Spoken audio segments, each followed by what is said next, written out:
there are dozens of canned reports or lists that every user can customize with a drag and drop or what columns show.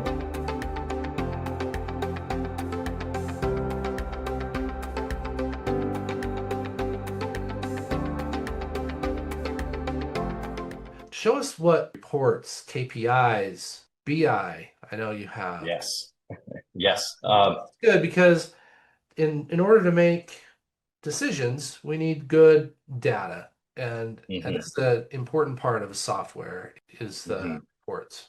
Yeah. So I'll start at the home screen dashboard. Every user has their own home screen dashboard that they can customize based on specific data permissions uh, to their specific roles. And so I have more of an executive view, right, where I have inventory, order polls, bookings, et cetera. But any user can add and customize the layout. And this is really for your day to day.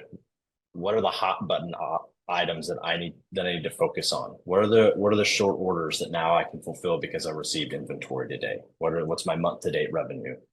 Uh, Beyond that, there are dozens of canned reports or lists that every user can customize with a drag and drop or what columns show and what data shows. So an example is our invoice cost comparison that shows the estimated cost against the actuals.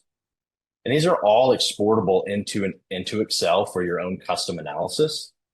Other reports include on-time shipment or sales overviews. There's dozens and dozens of these that you can bookmark and save and customize per user.